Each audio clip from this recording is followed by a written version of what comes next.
C'est l'heure du journal de l'Afrique, soyez les bienvenus sur France 24. À la une ce soir, le tirage au sort de la CAN 2024. Il s'est tenu en Côte d'Ivoire, le pays hôte. Quelles sont les belles affiches ? Quel est le groupe de la mort ? Quelle équipe pourrait nous surprendre ? Le décryptage avec Karim Baldé, journaliste sportif. Il est avec nous sur ce plateau. Sylvia Bongo en prison, l'ex-première dame du Gabon est en détention provisoire, en résidence surveillée depuis le coup d'État contre son mari Ali Bongo Ondimba. La franco-gabonaise est mise en cause dans des affaires de blanchiment d'argent. Nous serons à Libreville dans ce journal. Et puis cette audience décisive pour l'opposant sénégalais Ousmane Sonko, le tribunal administratif de Ziguinchor a examiné sa radiation des listes électorales. L'opposant affirme qu'il n'a pas dit son dernier mot. Nous serons à Dakar dans ce journal. Le tirage au sort de la CAN 2024 avec du monde pour le tirage, Didier Drogba, Sadio Mané ou encore Achraf Hakimi. Il s'est tenu ce soir à Abidjan, en Côte d'Ivoire, le pays hôte qui a révélé les affiches de cette compétition qui se tiendra en début d'année prochaine. Karim Baldé, merci d'être avec nous. Vous êtes journaliste sportif. Merci de commenter pour nous ce tirage au sort. Que faut-il en retenir ? Ce qu'il faut retenir, ce sont 6 groupes d'un très très bon niveau. Il y a 24 équipes réparties en 6 groupes. Et le premier groupe qui saute aux yeux, c'est le groupe C. Évidemment, la poule de la mort, comme on a l'habitude de dire dans le jargon footballistique, avec le Sénégal, tenant du titre, le Cameroun, 5 fois vainqueur de la Coupe d'Afrique, la Guinée, ma chère équipe nationale de Guinée, qui se trouve dans le groupe le plus difficile, et puis la Gambie, l'une des révélations de la dernière CAN au Cameroun. C'est dire que ce groupe-là va focaliser l'attention. Parmi les autres informations à retenir, on peut souligner le pays organisateur, la Côte d'Ivoire, qui se retrouve avec le Nigeria et les deux Guinées, Guinée équatoriale et Guinée Bissau, et puis le Maroc, notamment demi-finaliste du mondial dans le groupe F, avec la RD Congo, la Zambie et la Tanzanie. Alors Karim, parlez-nous un peu de ce groupe de la mort. Eh ben, ce groupe C va retenir forcément l'attention parce que Sénégal et Cameroun, ce sont 2 places fortes du football africain. Le Sénégal a gommé une anomalie lors de la dernière Coupe d'Afrique qui s'est tenue au Cameroun au début de l'année 2022 en remportant pour la première fois le trophée suprême, le trophée continental, la génération Sadio Mané qui est titré. Et derrière, les Sénégalais ont remporté beaucoup de compétitions chez les jeunes, chez les U20, etc., etc. Donc le Sénégal sera forcément attendu. Le Cameroun, place forte du football africain, on l'a dit. Et puis la Guinée et la Gambie. La Gambie, c'est l'un des projets footballistiques africains de référence avec Tom Saintfiet, le coach belge de cette sélection, qui a amené les Scorpions à la CAN il y a 2 ans. Et ils ont réussi à se qualifier un petit peu en dernière minute face au Congo, mais quand même, ils vont défendre leur chance, sachant que les 2 premiers de chaque groupe, plus les 4 meilleurs troisièmes sont qualifiés. Donc il y a la place pour la Gambie. Et la Guinée, faudra surveiller. La Guinée qui est ni vraiment favorite, ni vraiment petit pousset, un peu entre les deux. Mais il y a un attaquant qui s'appelle Serhou Guirassy qui cartonne en ce moment avec son club de Stuttgart. On le suivra. Et qu'en est-il du pays hôte qui s'en sort pas trop mal finalement ? Effectivement, c'est vrai que quand on regarde comme ça sur le papier, on peut se dire que Nigeria, Guinée équatoriale, Guinée-Bissau, c'est pas mal. Surtout que la Côte d'Ivoire est prévenue par rapport à la Guinée équatoriale. Les 2 équipes étaient déjà dans le même groupe lors de la CAN précédente. Et c'est vrai que la Guinée équatoriale avait été l'une des surprises. On se souvient de leur parcours. Ils avaient éliminé le Mali notamment en 8e de finale pour se hisser jusqu'en quart de finale. Le Nigeria, c'est l'une des puissances du football africain, mais c'est toujours inconstant, surtout du côté des sélectionneurs. Ça change un peu tous les ans du côté des Super Eagles, mais ils ont un joueur quand même incroyable, Victor Osimhen, qu'il faudra surveiller. Donc la Côte d'Ivoire a un tirage sympa pour se mettre en route face au Nigeria, mais quand même, ça devrait passer pour les éléphants. Alors le Sénégal, tenant du titre, vous l'avez dit, peut-il espérer une 2e couronne d'affilée ? Oui. Clairement, le Sénégal est candidat à sa propre succession. Tout d'abord parce que les joueurs cadres sont toujours là. J'ai parlé de Sadio Mané, mais on pourrait citer Kalidou Koulibaly, on pourrait citer Edouard Mendy, on pourrait citer Idrissa Gueye par exemple. Après, la concurrence forcément sera relevée et la question qui se pose également, c'est par rapport au niveau des cadres de cette équipe, puisque beaucoup de ces joueurs ont quitté leurs grands clubs européens, que ce soit Liverpool ou Naples, pour aller en Arabie Saoudite ou au Qatar dans le cas d'Abdou Diallo. Donc on se demande s'ils vont garder ce niveau de performance en étant dans des championnats supposé moins relevé, même si la Saudi League maintenant regroupe beaucoup de stars. Donc c'est le petit point d'interrogation ce qu'on peut avoir sur le Sénégal. Après, Aliou Cissé, ça reste le chef d'orchestre. Il a réussi à mener cette équipe depuis plus de 8 ans maintenant et on compte sur lui au pays pour justement ramener les Lions de la Teranga le plus loin possible, encore une fois, dans cette CAN. Alors, on a parlé du Sénégal, on va parler aussi du Maroc, évidemment. Le Maroc, évidemment. Les Lions demi-finalistes de la Coupe du Monde. Demi-finalistes, on se souvient les tous Lions de leur leur parcours. Exactement, il y a beaucoup de Lions. Ah oui, il y a beaucoup de Lions, c'est sûr. Et puis surtout, on se souvient tous de leur parcours avec des victoires face à l'Espagne, face au Portugal, avant de perdre en demi-finale face à la France. Le Maroc qui se retrouve dans un groupe à sa portée, avec la République démocratique du Congo qui fait son retour. C'était le grand absent de l'édition précédente, mais ça reste quand même un groupe abordable. Walid Regragui l'avait dit juste après la Coupe du Monde, après l'élimination. Maintenant, l'objectif, c'est de gagner la CAN. Ce sera le seul objectif des Lions de l'Atlas, sachant qu'ils n'ont pas gagné la CAN depuis des lustres, et que ça aussi, c'est une anomalie dans le palmarès du football africain, qu'une puissance comme le Maroc, avec de grands joueurs, on le voit avec Achraf Hakimi encore aujourd'hui, entre autres, Hakim Ziyech, n'arrivent pas à aller au bout d'une compétition comme la CAN. Ils vont vouloir réparer cette anomalie en Côte d'Ivoire. Alors, dernière question, rapidement. Y a-t-il un outsider? On parle du Cap-Vert et de son capitaine Ryan Mendes. C'est vrai que le Cap-Vert aura sa chance dans un groupe B en plus assez équilibré avec l'Égypte, le Ghana et le Mozambique. Moi, je suivrais quand même particulièrement deux équipes. L'Algérie, on n'en a pas beaucoup parlé, ils vont être revanchards forcément. Et puis le Mali qui a une grosse génération. Après, on va voir si les Aigles ont cette capacité de se sublimer dans les matchs décisifs. C'est ce qui leur manque pour atteindre le très très haut niveau du football africain. Eh ben, on suivra tout ça avec vous, entre autres Karim Baldé, journaliste sportif. Merci beaucoup pour votre décryptage. Les procédures judiciaires engagées contre une partie de la famille Bongo se poursuivent. Après le fils Nordine Bongo Valentin, c'est au tour de la mère Sylvia Bongo. Elle a été mise en détention provisoire. Elle est entre autres poursuivie pour blanchiment de capitaux. Les précisions de notre correspondant à Libreville, Ismaël Obianze. Avant son incarcération, Sylvia Bongo est passée par une confrontation avec Brice Lacruche Alianga, ancien directeur de cabinet d'Ali Bongo Ondimba, et cloué depuis 4 ans pour des faits de corruption notamment. Aucun détail n'a filtré de ce face-à-face entre ces deux piliers de l'ancien régime.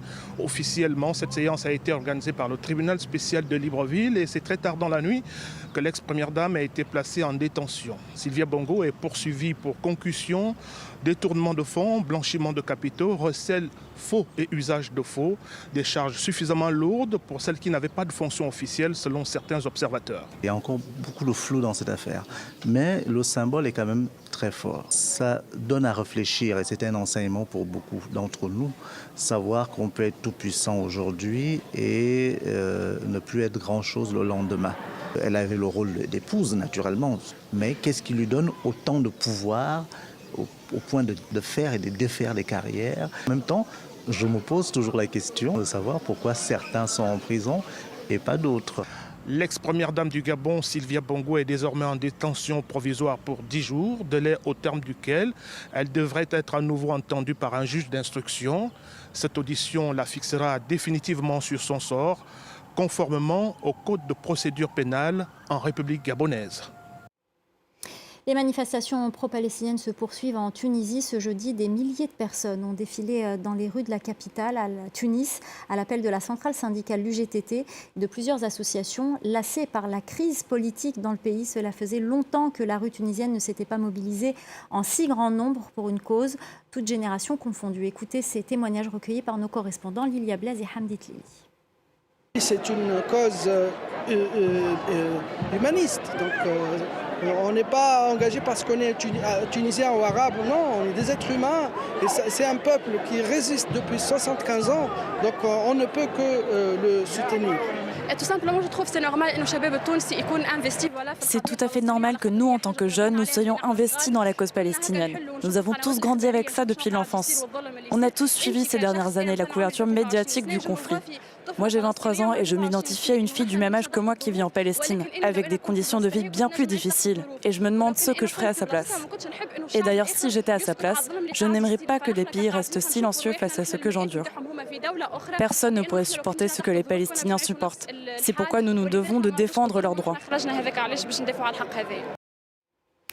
Le remaniement ministériel au Sénégal. La nouvelle équipe a été nommée hier, toujours sous la direction du Premier ministre Amadou Ba, qui a été maintenu à son poste. Quelle réaction dans le pays après ces changements à 4 mois de la présidentielle? Sarah Sako, notre correspondante à Dakar, a pris la température. 39 ministres, dont 7 femmes et des profils plutôt politiques. Ce nouveau gouvernement, qui intervient donc à quelques 4 mois du scrutin, va tenter plus que jamais de convaincre les Sénégalais. Il s'inscrit en tout cas dans la continuité du précédent, même s'il y a un jeu de chaises musicales au sommet. Les ministres Ismaïla Madior Fall et Aïssata Tall Sall, par exemple, échangent leur portefeuille de la justice et des affaires étrangères. Sidi Kaba, lui, quitte la défense pour l'intérieur. Autant de nominations qui sont abondamment commentées ce jeudi en une des journaux, bien sûr, mais également dans les rues de la capitale. Écoutez. Vraiment, je vois que c'est un gouvernement politique et ce n'est pas nécessaire pour le Sénégal. On est à quelques mois de l'échéance électorale, la présidentielle. Il faut avoir une équipe dynamique, une équipe politique qui va à l'assaut des électeurs et pourquoi pas pour gagner. L'État, avec ce remaniement, devait surtout se pencher sur ces problèmes de la société civile et du privé, au lieu de faire des petits changements juste pour les élections qui sont en vue donc, à partir de l'année prochaine. Ce nouveau gouvernement, présenté comme un gouvernement de mission et de combat par le Premier ministre Amadou Ba, aura en tout cas une longévité très limitée, 5 mois au vu de l'échéance présidentielle, peut-être moins si un candidat devait l'emporter dès le premier tour. Et justement, est-ce que Ousmane Sonko pourra être sur les listes électorales? C'est ce que doit décider le tribunal administratif de Ziguinchor. Sa radiation des listes électorales a été examinée ce jeudi. On retrouve tout de suite notre correspondant à Dakar, Eliman Dao. Eliman, le tribunal a-t-il tranché? Quelles sont vos informations? Écoutez, toujours pas, selon nos dernières informations avant le début de cette liaison, toujours pas de délibération du juge, alors que les plaidoiries des avocats ont terminé il y a une trentaine de minutes. L'audience aura en tout cas tiré en longueur cette journée avec notamment un principal point d'achoppement, la récusation du juge par l'agent judiciaire de l'État, le juge accusé d'avoir des liens familiaux avec un des adjoints d'Ousmane Sonko à la mairie de Ziguinchor. En tout cas, ce recours en annulation de la radiation d'Ousmane Sonko sur les listes électorales est l'une des dernières cartes du PASTEF, on va dire, le parti d'Ousmane Sonko qui a été dissous au mois de juin, je rappelle, l'une des dernières cartes pour le principal objectif du parti, la participation d'Ousmane Sonko pour la présidentielle de 2024, et ce malgré les nombreuses affaires judiciaires sur lesquelles l'opposant est cité, entre autres l'affaire de la diffamation qui l'oppose au ministre Mame Mbaye Niang, la condamnation pour corruption de la jeunesse contre Adji Sarr, ou encore les 8 chefs d'accusation émises par 8 chefs d'accusation émis par le procureur de la République au mois de juin, entre autres complot contre l'État ou encore appel à l'insurrection. Il faudrait déjà dire qu'il faudrait une condamnation définitive pour qu'on puisse parler d'un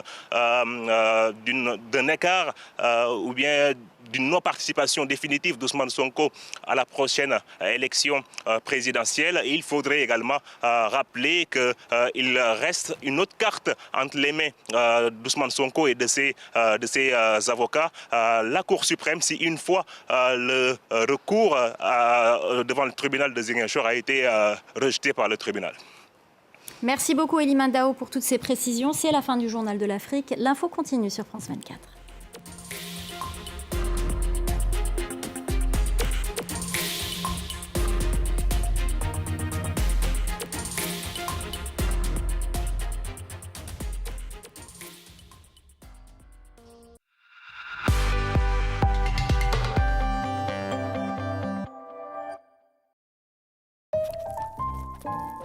Quand vous ne pouvez pas aller à un rendez-vous de santé, pensez à l'annuler.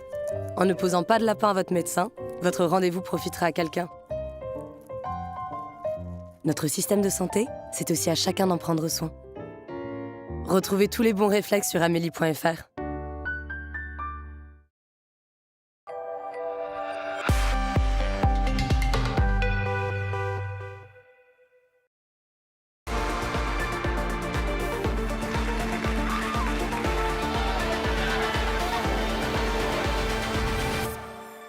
Votre météo bien au chaud avec les poêles Gaudin.